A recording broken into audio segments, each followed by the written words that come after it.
Hi there. Welcome back to another edition of Wrestling from the Vault.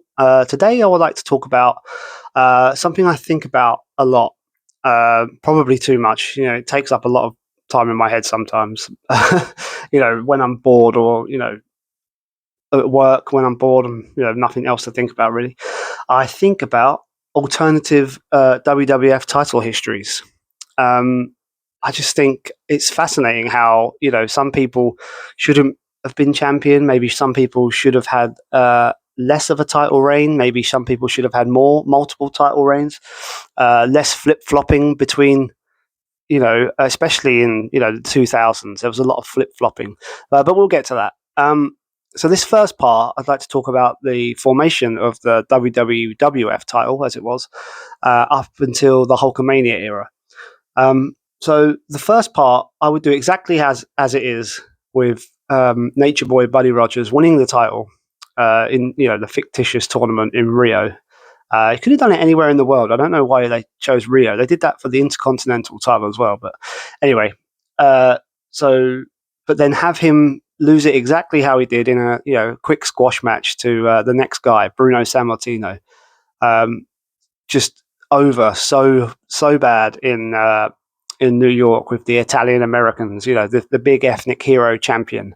But Bruno was way more than that. Bruno was great. Bruno had tremendous intensity. There's some of those matches, they were so great. Just Bruno's comebacks were just electric, and the crowd ate it up. It was a pretty good formula. You have the heel of the day coming in, winning a few matches, setting himself up for the match with Bruno. And the match with Bruno would happen. It would end in like a DQ or a count out or something like that. And then they'd have the rematch, which would draw the money. And then Bruno would end up vanquishing, the enemy. But it was great. It was a great formula, and it seemed to work every time. And then I would do exactly the same.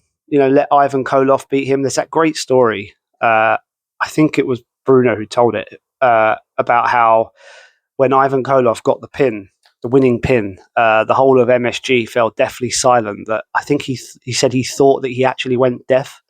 But yeah, so that's a great story. But I would have like WWF at the time wasn't a heel company. Baby faces were on top with the title. That's why the heels were usually just handover guys to the next babyface champion.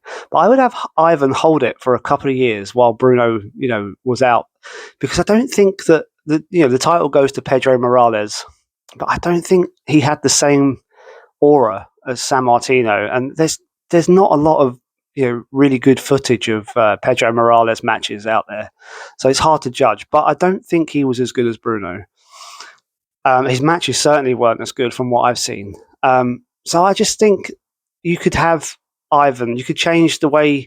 And this is an alternative history, obviously, so we could do whatever we want. So I would have Ivan hold it for a couple of years, build up Bruno's big comeback, and then have Bruno take the title as he does, but not off Stan Stasiak, because Stan Stasiak beat Pedro Morales, obviously, because Bruno was coming back. So they had to have a heel champion just to have Bruno win it off him. But you could do Ivan and then have Bruno make the big comeback win. And he will get his revenge as well. And, he'd go on another, I think it was about 4-year reign until superstar Billy Graham came along. Just a great heel champion, and really should have had a longer. He had just under a year. I think he had 9 months, 10 months maybe. But he could have done at least 2 years before giving it to Bob Backlund. He was such an innovative character. Dusty Rhodes says he patterned his whole shtick on Billy Graham. So then you'd have Bob Backlund win it off him. I'm a fan of that. I don't. He had a lot of really great matches, Bob Backlund, especially with Greg Valentine and Sergeant Slaughter. But you could shorten his reign to a couple of years, and then have the Iron Sheik win it exactly how he does with Arnold Skaaland thrown in the towel. Because that makes for a great story that they told like 10 years after that. With Backlund snapping and turning heel. But also, then you can have Iron Sheik hold it for 5 or 6 months or so, instead of just being the handover guy again for Hulk Hogan. Because Iron Sheik was great. And so then you have the story of Bob Backlund coming back from injury, or him not being able to compete and then he chooses Hulk Hogan as his next in line. You could wait a couple of months to do that. And I know Hulk Hogan kind of burst onto the scene a bit, and they didn't have plans for Hulkamania. But you could have done at least a couple more months of Iron Sheik as champion, and then Hulk Hogan comes in, blows him away. Pretty much the same story of Bruno beating Buddy Rogers, and then the Hulk Hogan Hulkamania era can begin in earnest. So that's where we'll pick it up next time. Thanks for watching. Take care.